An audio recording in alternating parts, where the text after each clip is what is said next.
what's going on, everybody? My name is Mike from Box and Jackalope, and today we're on episode, I think, 7 now of the Kun-Lai Campfire, which is totally badass. We're joined with regular co-hosts, Skull Shorties, and Jakai on his Pandaren warrior Chen Tao, who has a pretty badass transmog, I do say so myself, on this episode. Thank you. Oh, I see how it is. You got the classic Bannerack transmog. Everybody, give a round of applause to Bannerack. So, he's not repping the panda, man. You have to gotta be a panda. That's why we have him on the floor. You gotta be a Pandaren to be on this podcast. No, racist to orcs. I can't reveal racism. we allow him on here because he is actually a Moknathal. Once he's SMH.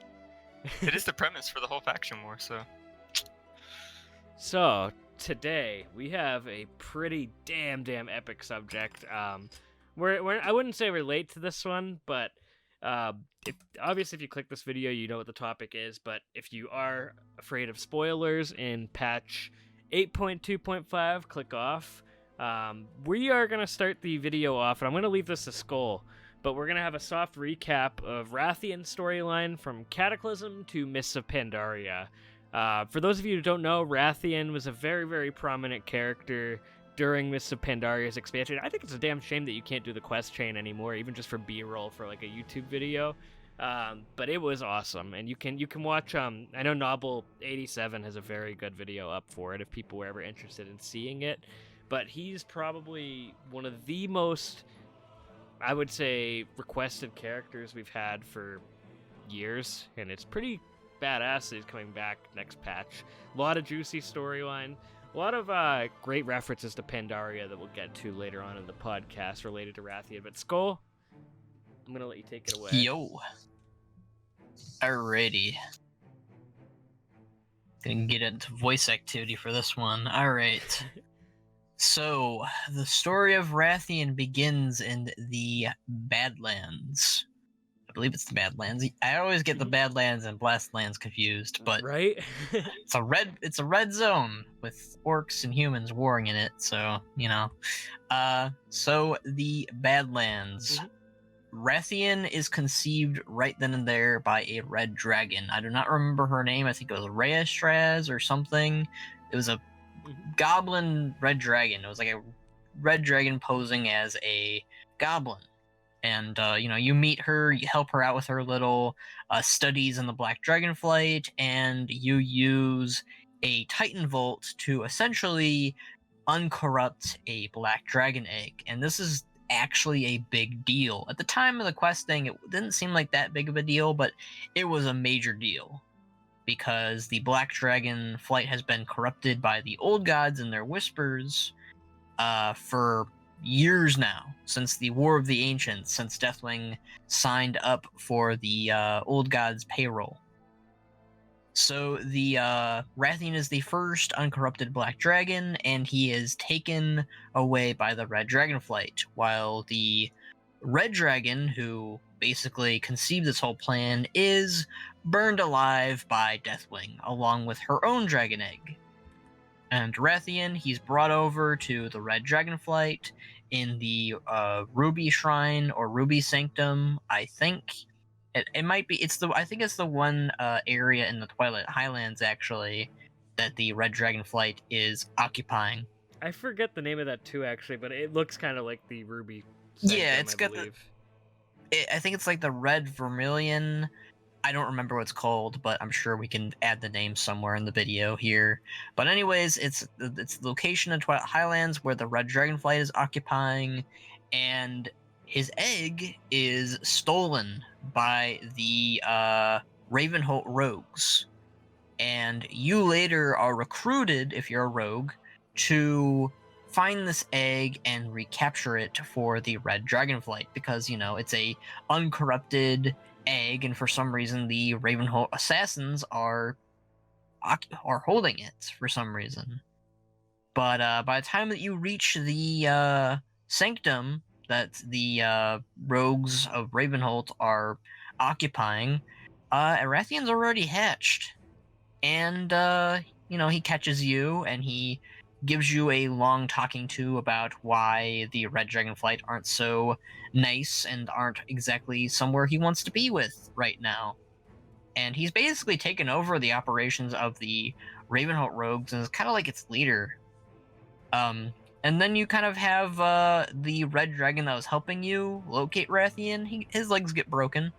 Kind of gives you a brief introduction of Wrathion's character and kind of how he treats people. You know, he's a black dragon. He's not going to be the nicest of dudes, but he's no longer corrupted by the Black Dragonflight. And so you, I forget what the name of the human rogue was. I'm terrible with memory here, but the one leader of the Ravenholt rogues, not, you know, the Ravenholt man that you know in Legion, but one of the rogues leaders, we learn later on that he's a black dragon, but he's behind the rescuing of Wrathion from the Red Dragonflight. And, you know, basically what happens is Wrathion has this whole operation of wiping out the Black Dragonflight. He wants a clean slate, so to speak. And he sends you, the rogue, on all these missions of killing black dragons, while his units also take care of the much smaller and lesser known ones that aren't really important, that don't need to be sent by you to kill them. So you kill Nalus. I don't remember the other black dragon that you kill, but you kill Nalus, who used to be a ambassador at Wormrest Temple, and she's hiding in Karazhan Crypt, which will come up later for something that we'll talk about current events. And you kill another black dragon who was in Gilneas, who was corrupting the Gilneans with his draconic blood to kind of control them. And once you get back, you're sent on one final task to kill Deathwing, the final black dragon who is remaining, who is still corrupted. He's the most corrupted, in fact. Right. And of course, you succeed. And I kind of lied back then. Once you succeed, you come back to Wrathion, and the Red Dragonflight showed up and tried to kill Wrathion because he's a loose black dragon who's killing people and breaking Red Dragonflight legs, and they didn't take too kindly for that. But they failed at killing Wrathion, and there's actually one last black dragon. I think his name Farad? I think his name was Farad. I could be wrong. I believe it was Farad, actually. My mind is coming to blanks here. That Farad was the one that was the last black dragon, and that rescued Wrathion. And he intended to actually use Wrathion as a means to help out the old gods and help out the Void for some reason. We never learned what they were going to do with him, but they let him do his little things, which is honestly very suspicious. But Farad tries to kill Wrathion, and you step in and you slay him with your new legendary daggers, and Wrathion thanks you, and then he goes ahead and heads off to Pandaria. And that's kind of how Cataclysm ends with Wrathion. You don't really know where they're going to go with him, but that's how Cataclysm ends off with Wrathion. That was a very, very good, like, TLDR of that whole storyline, to be honest. Because I had forgotten about that whole quest chain in Cata during Dragon Soul. I never did it, but Blizzard actually put up a recap on their YouTube channel a very long time ago, because not everybody plays a rogue, and not everybody raids. They didn't have... I don't think they let LFR people actually take part in it at all, as far as I recall. And it's amazing, too. That's a pretty big story moment when you think about it. An uncorrupted black dragon was a big deal back then, and again, when I quested in the Badlands, I didn't think it'd be as important as it was portrayed in Cataclysm and Mr. Pandaria. It seemed like something that was so minor at the time, and then you realize how big he became during the next chapter, which was Pandaria. Right, and I don't know if we have any more questions or anything we want to add on before I tell the rather longer version of recap with Wrathion in Pandaria. I think I'm all set. Are you all set, Kai? Yeah, I'm all good. I'm just listening. Alrighty. Me too. I'm just along for the ride there. Story time with Skull Shorties again. Wait, hold on. Let me right. crack this open. There we go. Crack open a cold one. All right, everybody, dislike the video because he did that. All right, so Wrathion, the next time we see him is in the Taverns of the Mists, and I don't think you can accept his quest till level 90. But it was a big deal to see Wrathion there, and you see that the Ravenholt assassins that used to work with him are now his Black Talon assassins. So those are his new agents. We see them still to this day in Legion, in Wards of Draenor, and in, of course, Mr. Pandaria. And there's, the most notable ones was Right and Left. They don't really have names, but that's the names they go with. Sorry, I didn't mean to cut you off, but I really like that his guards were named Right and Left. It was really cool. But you are, Wrathion either will recognize you if you were that rogue, or you're new to him. He kind of introduces himself as the first uncorrupted Black Dragon, which we later learn is not true, but hey, he's the first uncorrupted one we know of, because we're not in High Mountain yet. But Wrathion kind of introduces himself. This is where little things get dicey in my brain as far as I remember things, but I believe he kind of he talks about your Horde leaders, your Alliance leaders, and he kind of shows a little bias, I believe, to Garrosh, if I remember correctly. He kind of acknowledges the similarities that he and Garrosh has with their fathers and living up to their what they did or didn't do. I believe he says he sympathizes with Garrosh. Yeah, he sympathizes with Garrosh, which makes sense later down the line of where he kind of goes with Garrosh. But I don't really remember what he says about Varian. I do think he says Varian's a good king or a good leader, but again, I don't really remember completely what Wrathion says about the two sides. But it kind of just has you sent on these to collect items from the raids, either from Mogushan vaults or Heart of Fear. Heart of Fear. There we And go. the other one, I always Terrace, I believe, is the other one.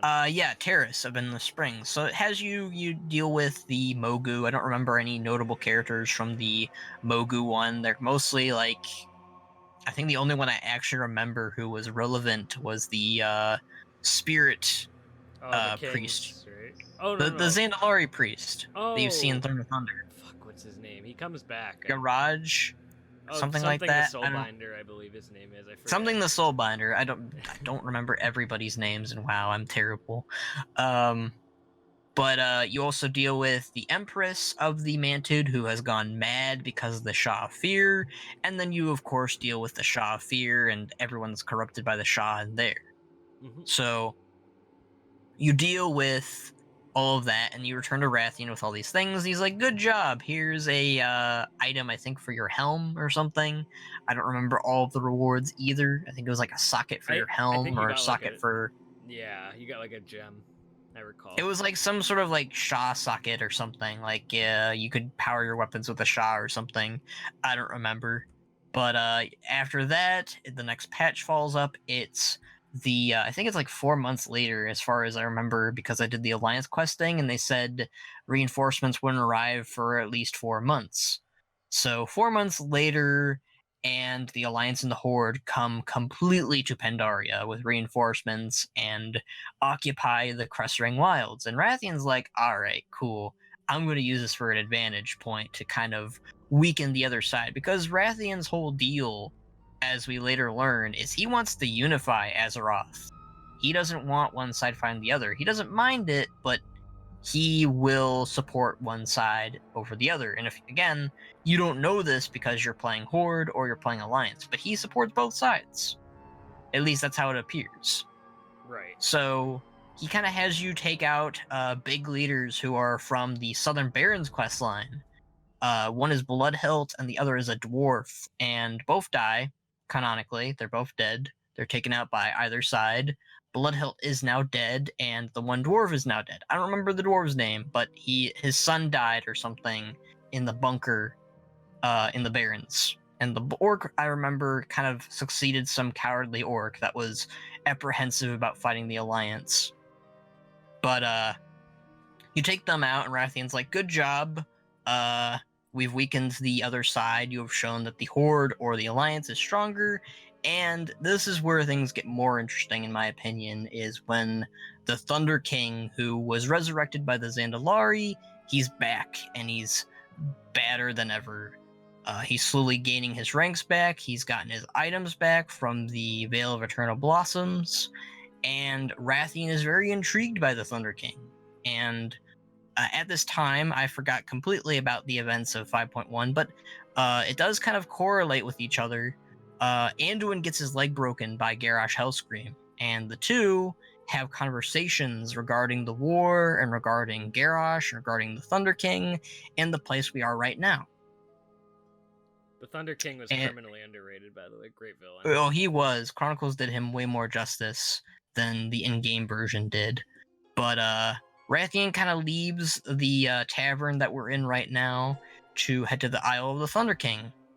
And he collects items there. He gets research about the Mogu some more, kind of learns about how they warred with the Mantid, and kind of just learns about their origins of fighting the Shah and wanting to keep the heart of Yasharaj sealed and protected from the Mantid, because that's what they were made to do.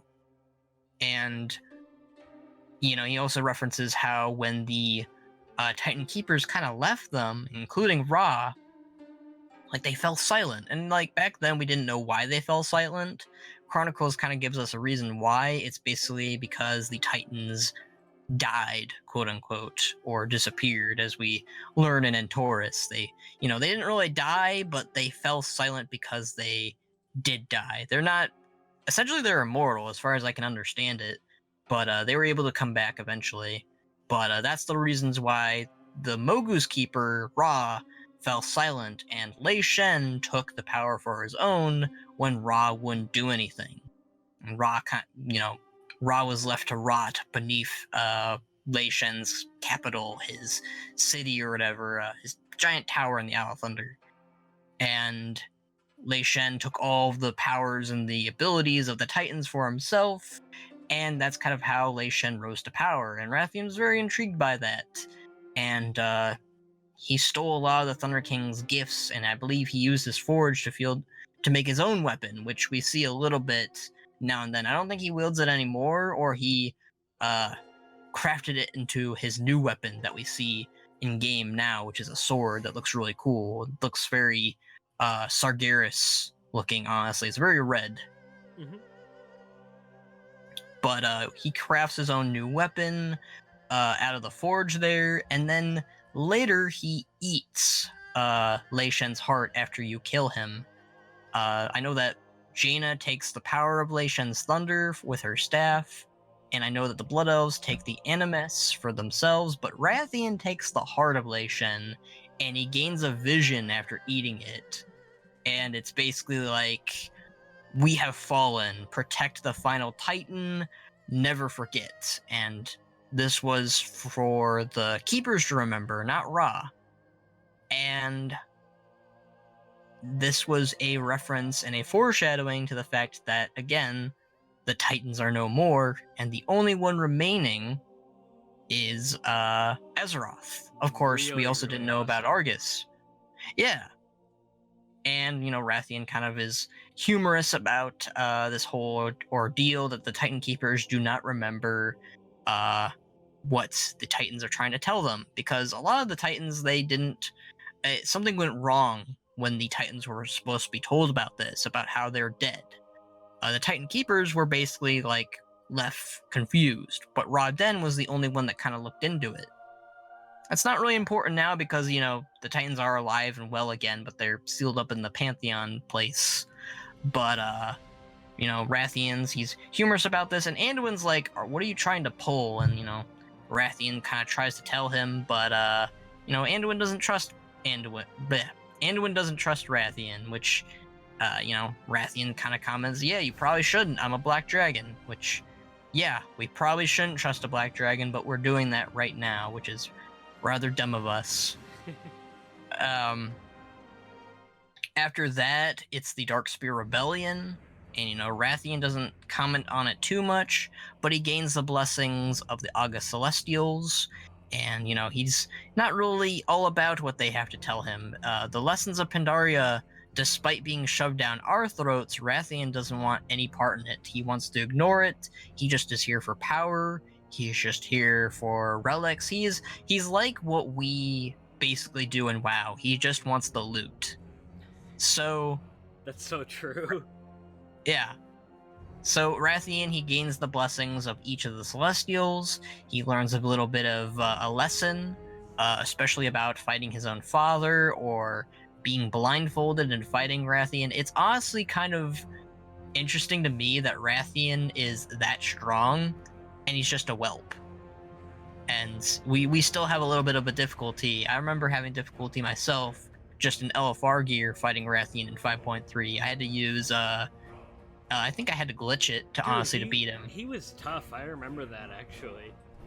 Yeah, I had to glitch him. I had to go like to outside the temple basically, and his oozes couldn't follow me out there. So I basically just kited him over to there and just had my beasts do the rest, and I stampeded him, and that's back when Stampede was really good. But that's how I beat Wrathion, and you kind of go back, and Wrathion just is like, God, can you believe how much the Celestials talk? It's nonsense how much they talk. And, like, Anduin's kind of like, you probably should learn a thing or two from them. And, Wrathion's like, bleh. Just, here's your new cloak. Have fun with it. I'll call you again when it's time to take down Garrosh or something or other. And, of course, we do. You head over to the Timeless Isle. You kind of gain a little bit of majesty from there. It's the first time we also meet Kairos, who becomes an associate of Wrathion, which is very important later down the line. And, you collect the items you need. You defeat the Celestials yourself this time. You don't gain their blessings, but you defeat the Celestials. This has never been heard before, at least to them. Lorewalker Cho and Wrathion give a very long speech about your heroics, and, Wrathion kind of just sends you off to defeat Garrosh Hellscream with your legendary cloak on your back. You're empowered by him, you're empowered by the Celestials, you're using all the artifacts you found from the falling patches that I talked about, and you defeat Garrosh. All the things happen regarding Varian, Thrall, Terranzu, and the Horde and the Alliance. You head on back to Wrathion, and he is pissed. Wrathion is throwing a fit, he's having his tantrum, showing his young age, and he's very upset that Varian did not dismantle the Horde. He wanted Varian to do that. He confirms that he was for Garrosh at the start, again, cementing that whole sympathizing thing that he had with Garrosh and Deathwing and Grommash and Deathwing and whatnot. But the moment that, Garrosh kind of turned the whole Horde against him, Wrathion was like, alright, nah. Yeah, I'm gonna go ahead and support the Alliance now, and Varian did him wrong. Varian did not dismantle the Horde, and so Wrathion is pissed off, and he comments that he should have done what Onyxia did, which was infiltrate and corrupt within, which is not exactly the best I think you should be saying, but hey, it's what Wrathion wanted to do. And, you have this Pandaren innkeeper who has been helping Wrathion this whole time. Tell him, hey, you should have listened to the lessons of Pandaria. You need a stern talking to that the Horde needs the Alliance needs the Horde, just like the Pandaren need the Mantid. And Wrathion is not willing to listen, and he leaves. He is very upset. He's gone, and that's Pandaria. Then we still have a little bit to talk about for Wards of Draenor, because he's the one that jump-started it, but that's the Wrathion storyline in Mr. Pandaria. I know that I've been talking my head off for a while now, but that was a lot to cover. Honestly, that was a very, very good rundown of that whole quest line, because that is a hell of a lot of storyline. Yeah. It's still one of my favorite. I did a podcast thing recently of talking about why that was my favorite quest line, but I miss it dearly. I wish we got more legendary quest lines like that in the game. The legendary ring one in Wards of Draenor wasn't that bad, but I don't know, it was missing something. There was something incredibly special about the one in Mob. Yeah. We learned stuff. We learned new stuff, and that's what I loved about Mr. Pandaria. It was brand new lore we had nothing about, and I loved every second of it. And Wrathion was a great way of kind of showcasing these things that were new and established to us, like kind of like pinpointing, hey, this is really cool, let's grab this. And he himself, like as a character, was kind of a blank slate too. So there's a lot of. Oh yeah, he was brand new character. That's what I like about Wrathion. I feel like Wrathions are new Garrosh basically, because Garrosh was introduced in Burning Crusade as a new character who's starting events. That's kind of how I view Wrathion, basically. I certainly considered Wrathion, I would say, one of the main characters. Like, if there was like 5 main characters in Pandaria, he'd be one of the central focus. Oh, definitely. for sure. he was our Khadgar. He was our thrall for this expansion. And again, like at the start, we kind of like him, but the more you dig into his character, the more you pay attention, you slowly learn, hey, he's not the best of dudes. He's not listening to the people that are trying to give him advice, like Anduin and the Celestials and Tong, the Innkeeper. I love it when Tong yells at him at the end of the quest trade. That was great. That was a really great the end, speech. The end of it too. He did not tip. He is not nice. He is not nice. So I guess just for a quick recap of Warlords, I can take over that piece if you want, Skull. All right. Essentially, during the book War Crimes, there's a bit of dialogue between like Wrathion and Anduin, I believe, but right and left and Wrathion, they free Garrosh, and they essentially kickstart the Warlords of Draenor with Kairos. You also had the Blood Elf that helped design the Mana Bomb help out in the escape of Garrosh. Oh, I forgot about and that. The one, and you had Shakia, who was once a rebel that kind of helped Nazgrim out. She was the one sniper. She sniped Jaina, and she also got away. You also had Warlord Zayla, the leader of the Dragonmaw, help bring Garrosh out, which personally I see those two as romantic pairing. They might have had a baby on Draenor, who knows? Wink, wink, nudge, nudge. I hope. And so. I think the only one that we didn't cover is the Goblin that was held captive by the Alliance for years on Northrend, and they used his Zeppelin to help escape things. They also had the Infinite Dragonflight help out, and I forget what else. I think that was it, honestly. Oh, and AU versions of different characters, like a Bane that fought Garrosh and took the title of War Chief, a wimpy Anduin that never got over his father's death or something. I don't know. We don't really get told. I don't remember exactly what that Anduin's problem was, but it was a very wimpy Anduin. I forget what else, but that's the basics of it. They, Wrathion and Kairos are the guys that helped made Warlords of Draenor. You kind of hear little tidbits of Wrathion and Taylor's garrison, and then at the very end, Kairos does get killed again, basically, like his ghost by us in the Legendary Ring storyline, but it's not brought up too much. Garrosh gets killed by Thrall.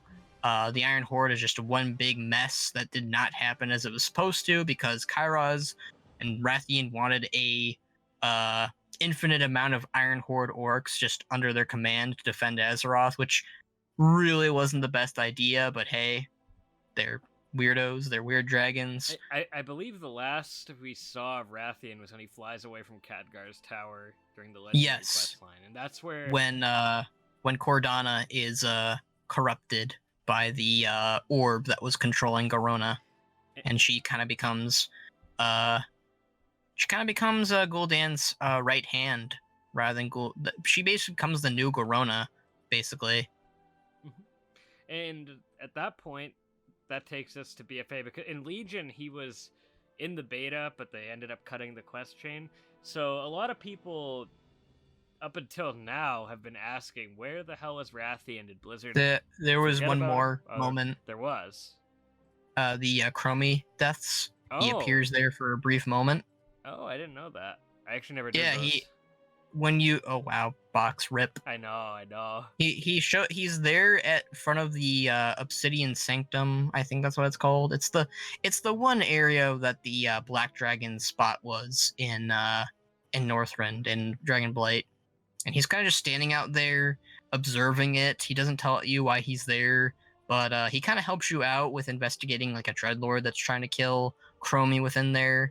But that's really it. We don't see Wrathion until now with 8.2.5 with the spoilers. He was supposed to actually be in the Alliance Embassy in the alpha of Battle for Azeroth, but they removed him almost immediately. That's happened a lot with him since Warlords, Yeah. it seems like. He was supposed to be more involved with the expansions, but they kept scrapping him and scrapping him. Like, I don't think I brought this up, but he was really paranoid about the Legion and its return. Which is really strange that he wasn't there during Legion. But I kind of I understand feel like- why, because he's a fugitive at this point. I feel like Illidan kind of took over his whole role of basically wanting to challenge the Legion and take them down, basically, and do very drastic schemes to achieve that. Like, Illidan and Wrathion are very similar, really. They really are when you think about it. It's kind of funny too when you think about it, and this is something that's really interesting about Wrathion's character. In MoP, he was only like a year old. So you think about In Mr. Pandaria, he's 2 years old. 2 years old. It's one thing it's always been really interesting for me about his character is his age and his maturity. And obviously you mentioned in Pandaria, he just ignores everyone's counsel and he kind of just does his own thing and he just doesn't listen. But that's something I really like about his character. Now let's fast forward, I guess, to some of the spoilers in Battle for Azeroth. He says he wants to atone for his sins and his mistakes, and I guess by fighting the Void and Enzoth, from what I've read online. Can you second that, Skull? Because I've kind of skimmed through it. Yes, Okay. I can cover this now too if you want. Yeah. All right. A lot of Skull Shorties talking in this episode, I guess. That's fine. It actually makes up for the last episode that they did without me. This is justice for Skull. Basically, Wrathion's been doing a little traveling ever since the events of Warlords of Draenor and Legion. He's kind of when you think about it, Wrathion is the persons that really started all the issues. He's the one that's responsible for Varian's death, for Garrosh making that Iron Horde, for Vol'jin's death for that matter. Like, everything that's going on right now, I know that Thrall is blaming himself a lot for what's happening, and it makes sense for Thrall, but Wrathion is really the one that started all these problems and issues, and he's trying to atone for it. He's been trying to do research regarding uncorrupting people from the Void, and that starts from him going to Pandaria a lot. He actually starts listening to Lorewalker Cho, who he kind of bantered with at Mr. Pandaria. Really, he didn't really agree with. Go ahead, Box. There's a bit of dialogue in his journal that I really like about Lorewalker Cho. He's like, he's so long-winded, but if you stay a while and listen, you might actually learn something from him, I believe he says during the journal, and I really like that. We need more Lorewalker Cho in this game. I was about to say that, man. We need Lorewalker Cho back. We need him as, like, literally just, like, the narrator for the game. I love him so much. I love the voice actor of Tyrannus Menethil, but I would prefer Jim Cummings coming in and just narrating the next expansion's cinematic, like talking about the Horde and the Alliance, and kind of what happened in the last expansion, but like them working together. I was watching listening to this podcast that I was a part of. Somebody brought up about how the Horde and the Alliance at the Wrathgate and this banter between them. I want to see more of that, and I think that'd be great to kind of have Lorewalker Cho in the middle of that. But anyways, regarding the what Wrathion's been up to. Again, he was researching the Black Empire through the Lorewalkers. That is a difficult word to say sometimes. And he also kind of communicated with the Shadowpan. And basically, the lessons that we can learn from Pandaria can really keep us from the corruption of the Void. Basically, from the Shadowpan walling themselves off. Ha ha ha, walling them off. Dun dun dun dun dun dun. Basically, the Shadowpan are some of the best warriors that is capable of fighting off and fending off the Void, because the Shah are creatures of the old god Yasharaj. They're the breath of Yasharaj, and the Shadowpan have been training their whole lives of kind of controlling their emotions, not letting it drive them to insanity.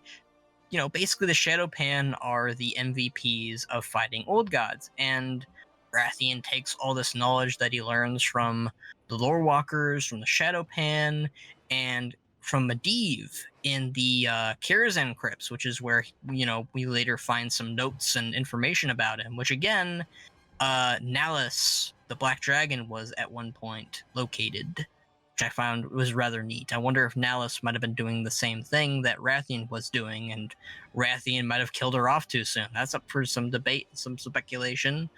Obviously, Nalus was crazy, though, so it might have been too late for her. I would be curious to see if that's the case. Yeah.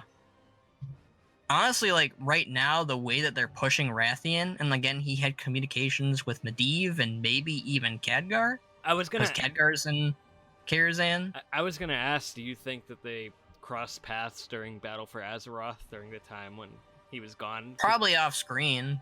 That's what I'm guessing too. And if Wrathion was, you know, walking around Kirazan Crypt or flying around as a whelp, I would assume he'd fly around as a whelp. That's a lot easier travel, really. Somebody needs to do art of Wrathion reading books as a dragon whelp. I'm sure that's adorable to some people. Or, you know, maybe he's a Drake now. That's one thing I kind of hope they do. Give him a unique Drake model, because hell yeah, he should be a Drake now. Makes it less conflicting and confusing regarding if he's a whelp. Off topic, I would love to see Wrathion's interactions with some of the Horde and Alliance leadership. Actually, of all characters, I'd love to see him interact with Sylvanas.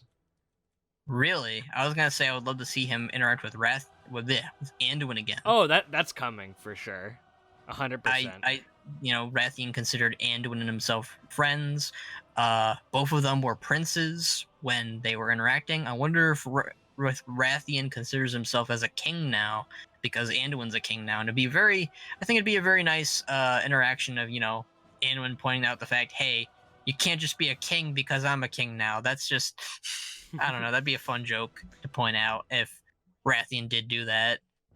It does seem like they're setting up Wrathion as the leader of the Black Dragonflight, because as we learn, while trying to find Wrathion, the whole reason why we're trying to find Wrathion is because Ebonhorn, who's been prone to getting corrupted by the Void before, as we learn in the High Mountain recruitment scenario, he's not doing so good because of N'Zoth's freedom. N'Zoth is trying to get into the head of Ebonhorn, and Magni and Mother are keeping him at bay while he's struggling against the Whispers. And we go to find Wrathion. Wrathion gives us a potion. Well, not him personally. We don't see Wrathion, even though he looks new and good. They gave him a new model. It looks great, as you'll see in the thumbnail, and I'm sure whatever visuals Box might throw up in here, maybe. I'll throw in a picture of his new model throughout the video, probably, honestly, during this piece. All right, that works. Or you could use WoW Model Viewer, because, you know, wink, wink, nudge, nudge. But, you know, Wrathion has a new model, he has a new look, but we don't see that new look. And he kind of just leaves us a note. He's been leaving these notes of where he's been and what he's been up to, and even tells us to burn these notes afterwards. And he gives us this potion that is able to uncorrupt a black dragon, or just a dragon in general. Which this is a big deal, because there's plenty of black dragons clearly still out there, as we learn from the Dragon Isles, and plus, there's a special black dragon that I will be talking about here momentarily, Sibelian, who is best friends with Rexxar. Of course I would say that, because I'm the Rexxar buddy. I'm the biggest Rexxar fan, so of course I'm going to bring up the black dragon that is friends with Rexxar, and is actually the most friendly black dragon we knew of before Wrath of the Lich King or Wrathion ever was conceived. Sibelian's really nice with the Horde. And again, he considers himself friends with Rexxar, which Wrathion considers himself friends with Anduin, and Ebonhorn considers himself friends with Mela and Bane. So you have 3 black dragons who are extremely friendly, and I would love it if Wrathion gives that same potion to Sibelian, who has been nice to us before. You know, those are the 3 black dragons I can think of that are alive still, who have a name and who have been friendly with us before. So we bring this potion back to Ebonhorn. He's all fine and dandy, and N'Zoth is trying to find Wrathion. More than likely, it's because of this potion. He probably It's knows because- about it. Yeah, Wrathion is clearly a threat to the old gods. So That was already kind of foreshadowed with Farad, but yeah. wouldn't it? Like, I know you've been speculating a lot that the next expansion is going to take place on the Dragon Isles. Wouldn't it be kind of funny if one of the zones actually had Wrathion as a main character uncorrupting dragons with this potion, and that could be like the focal I fully point of the expect storyline. it. I honestly fu- do too. I think that the Dragon Isles either be a continent we go to in 8.3, which honestly I don't think they should do that. I think that they should save it for an actual continent for the next expansion. Mhm. I think that the Dragon Isles should contain each of the dragon flights as a specific zone, and also have something with Galakron and Chromatis involved in it. Oh, please have Galakron as a raid boss or something. That would be so Galakron badass. either raised by the old gods or by Bolvar. That's what I would love personally. Oh, And please. Chromatis, again, this is a refresher. I'm sure Box can throw a picture up of him, either fan art or actual book art. He's a massive dragon. I think he's bigger than the Aspects and possibly even bigger than Deathwing. He was in Twilight of the Aspects or whatever it's called, right? Yes. That book? Okay, I remember him. Or it might have been, I forget, it's either Day of... I don't remember the book, I honestly. think it was that Cataclysm book with whatever. It's one of the... Cataclysm had so many books.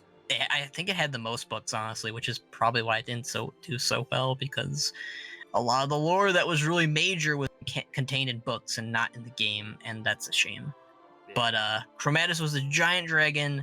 He had each of the dragon heads, dragon flights as his heads. He had a black head, he had a bronze head, he had a red head, he had a blue head, he had a green head, and I think he might have even had a Twilight dragon head. I could be wrong about that though. That's pretty. But he had all the heads, and the dragon aspects couldn't actually destroy his body. They could just unanimate him, which is how they beat him.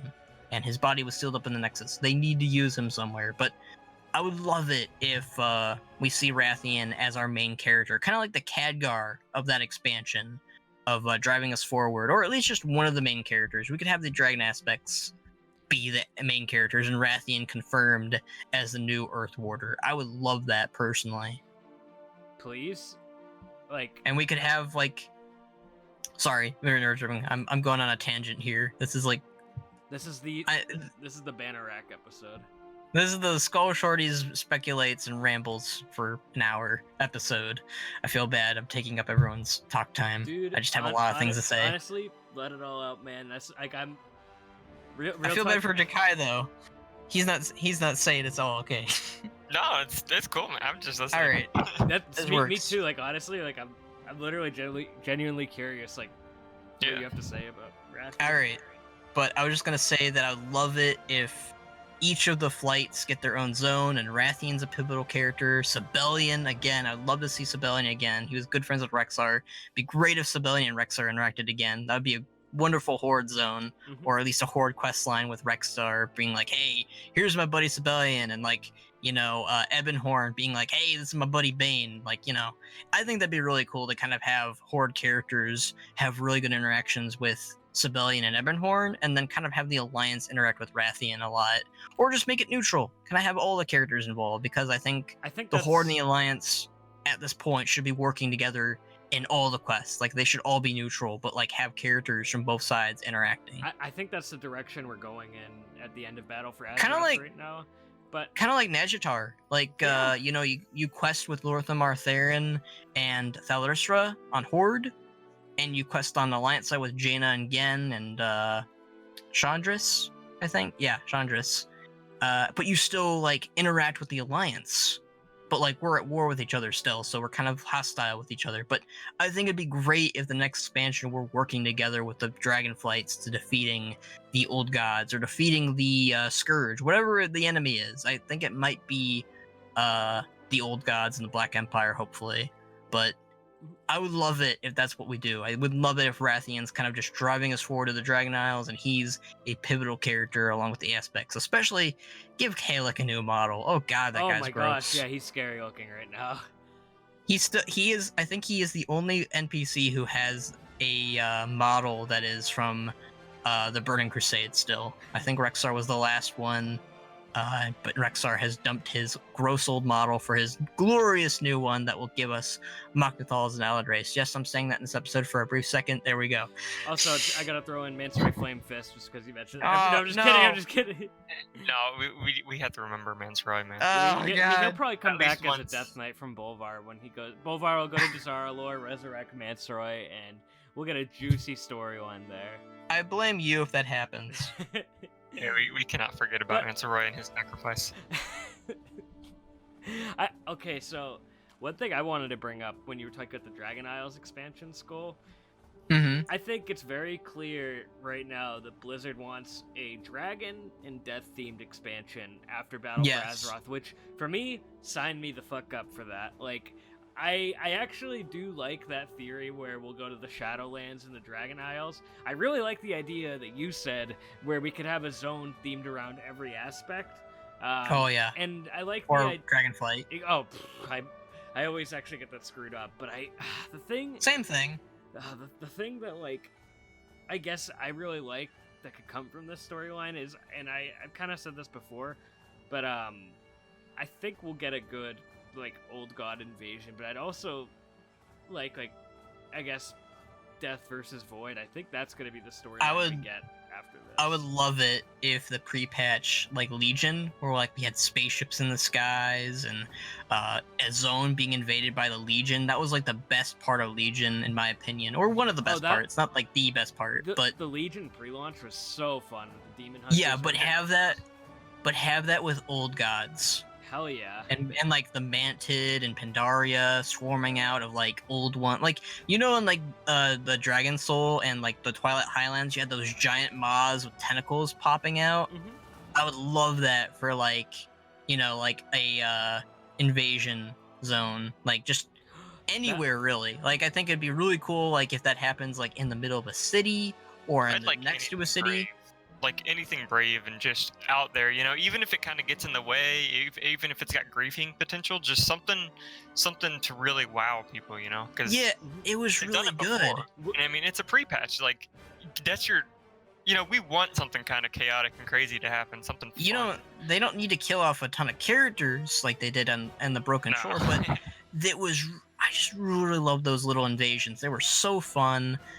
That is. I feel bad because the last Kun-Lai Campfire we made, I piss talked Legion. I should have opened up with that. I should have been like the. I don't know if we did talk about that. We might have, but I think we did. though briefly. did much. We didn't talk about it as much, but I would love it if they did that with the old gods of the Black Empire. Have it in Northrend and Kalimdor and the Eastern Kingdoms. Could you imagine Pandaria. too? Like, one thing that I really liked that Blizzard did during 7.3 in Legion was everywhere you look, you just see Argus looming in the sky. If they could do something similar with Enzoth and the Black Empire, like just like things rising like in the ocean, like if you look off the coast or something. Just That have would be N'Zoth dope. latch onto the moon. Oh He's my, corrupting a loon. Just a Oh, giant old that god would is be- holding onto the moon, waving at you. Hi guys. that would what's be a up?" really scary picture, actually. Like, one thing oh my god, one of the scariest things in Legion was during the Nighthold when you fight Star Augur and you see all the void infested Oh. planets. My god, man, that was scary. That's what Azeroth can look like. Like, you see, like, these giant lumps that look like trees, Mhm. almost. And that's actually an old god, like, just latching onto the planet.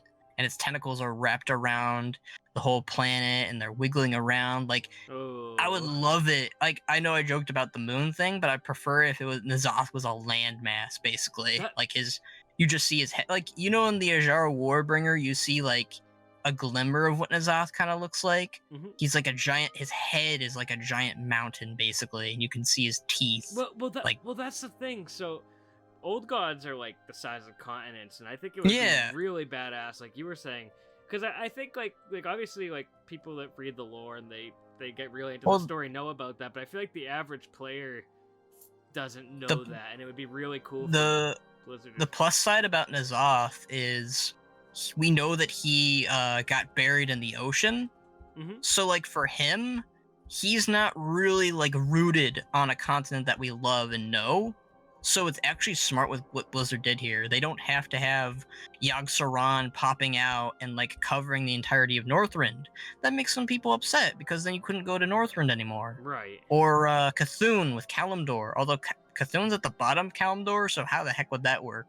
But I guess, like, his body isn't completely down there. Like, a part of his body is. Oh my god, could you imagine, though, like, at the end of 8.3's raid? Oh. It's a cutscene of all the old gods rising up from the area. Like, you just see Yogg-Saron. Like, it's like a shot of, like, Azeroth. Like, the sword crumbles from Silithus. And all of a sudden you see Yogg-Saron rise out of Ulduar. And Zoth from the sea. Cthulhu from Silithus. And Even Yashiraj from Pandaria. Awesome. Yeah, dude. What that a would be cutscene. That would be awesome. Either that being an in-game cinematic or an HD CGI cinematic, like as an opener cinematic. That would be amazing. That'd be like a Cataclysm 2.0, but with old gods and not Deathwing. And the cool thing, like, you could have it, like, say we're questing at the Dragon Isles, you look off in the distance, you just see these massive old gods, and that's our last stand, is we have to go there to find something that Wrathion or Khadgar knows about, or something that could be that could be our catalyst into the next expansion. Holy crap, guys, I'm excited for BlizzCon. Oh my god. BlizzCon, yes, BlizzCon hype will be immense. I'm really excited to see how 8.2.5 ends, because that'll jumpstart us into 8.3. We'll get an idea of what 8.3 is going to be. Right now, we just have this glimmer of an idea that Wrathion is capable of uncorrupting dragons. So that thing that happened with this Ysera in the Emerald Nightmare, that's not going to happen again because we have Wrathion. That's what I'm looking at here. That's why I'm happy about Wrathion, because he's not going to let anybody else become another Deathwing, another Nozdormu, another Ysera. He's capable of saving the aspects and the dragons from that fate, and I think that's really important, and that's why N'Zoth wants him gone, because that means we possibly can avoid the Murozond fate. Ooh. And that's what I think is really, that's what I'm thinking of right now. Like, Wrathion is such a key character. He just has to find more ways to create this substance, clearly. And maybe that's why we have to go to the Dragon Isles. Maybe he could only create a little bit because there wasn't enough on Azeroth. But there's plenty of it on... I mean, I'm sure you could make it out of Azerite, but I think that's kind of a cop-out. But I think that would be really great if that's why we go to the Dragon Isles, and that's why the dragon fights are there. I would love that, really. Wouldn't it be interesting, too, like, if during the 8.3 ending cinematic, it's like something like that happens with the old gods, and you have Wrathion preaching about something like that, why we all need to work together, and it'd be interesting if it was him. I mean, again, you could have, like I said, the Shadowpan are like the MVPs, so you would have... this is, again, a way that they could pave the way, because I know you guys love Pandaren. No, I thought you guys hated them. But, you guys hate Pandaren. I'm the only one that likes Pandaren here. I despise them. Those damn... You're a bunch of posers. But you could have the Pandaren be this representation of being really good at fighting old gods through the Shadowpan, through the monks, through, these characters. But Blizzard probably won't do it. But it's just something I could think about that they could do, because Wrathion comments about it, how... I was going to say, and I didn't mean to interrupt you, Skull, because you brought this up. No, you're good. I really like how one of those notes referenced Pandaria a bunch, because I really want to give Blizzard credit where it's due, because you know me, I'm on YouTube, I'm always like yelling that they don't use the Pandaren enough, but I think this is the perfect way to use them. Like I always say, I don't think this should be at the forefront of the storyline, but it's really cool to see some follow-up on Pandaria, and it almost, in a weird way, that journal, to me, is like what's actually going... It did a much better job of, I guess, I feel like, talking about the Pandaren than the Monk Order Hall did in some aspects. It's finally, though, doing justice of bringing Wrathion back into the story and giving him a role that's... giving him a role that's important. It also made the Pandaren seem really badass, and I like that a lot. Yeah. Oh, man, dude. I'm so happy Wrathion's back. Damn. Yeah. That, honestly, Skull, I want to say one thing. Thank you for that big recap, because one... Oh, yeah.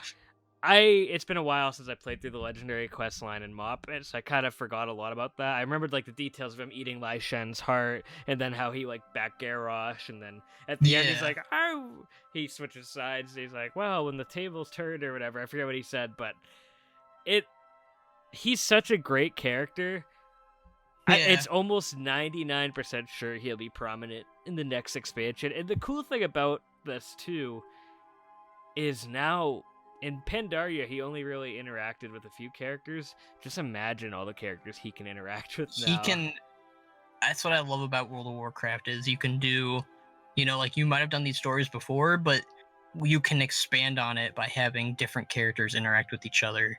I mean, we've had Jaina and Thrall interact forever, but they're interacting as they are now, which is what I think is great. Wrathion's changed so much as far as we can tell. I love that too. The way he's writing, you can see that he's grown up and stuff. Like, it's awesome. He's like a 5-year-old. He was a 2-year-old during Mr. Pandaria. He's grown up in those 3 years. He's reflected on what he's done. He's understanding, oh my god, I might slowly becoming my father if I keep doing this shit. I need to stop. So I definitely think that where they're going with Wrathion will be really interesting. I would love to see how he will interact with the aspects because, Alex Straza is viewed with him with disdain. It's actually Kalagos who brings up that he might know where Wrathion is, which means maybe Kalagos and Wrathion were talking at one point, which is suspicious, but that's a little sketchy. Oh my god, I just drew a connection between Malagos and Deathwing. Those guys were best buds. Oh my god, they were. Maybe Wrathion and Kalagos are continuing that tradition. I guarantee you that's to mirror that storyline. You would think that Nozdormu and Wrathion would have a better connection, but then again, Nozdormu's MIA in the current story. I mean, you'd think that would be Chromie that would bring it up because she kind of represents the bronze, which is honestly something I'm worried about, that they're going to make, Chromie the leader of the bronze rather than it remaining Nozdormu, which I think is a really bad idea personally. I like Chromie to a degree, but we don't get enough Nozdormu as it is. Don't, ruin him by making him what he's forced to do. I really liked your idea in theory of the Murazon theory, like Wrathion being able to present that, because that's been a storyline that's been in the background for a while. Imagine if he uses it on the Twilight Dragons. Ooh. We could finally get good Twilight Dragons, which is like an amalgamation of the Dragonflights fused together into one flight, which is, in my opinion, a very powerful thing. What if we're misinterpreting what Chromatus will be, even though he'd be a really badass boss? What if he's an ally? What if Wrathion's the one that brings him up? Because it was a black dragon that conceived Chromatus, Neltharion, which was Wrathion's older brother, or couldn't you see the line right now? We need to fight fire with fire. Uh-oh,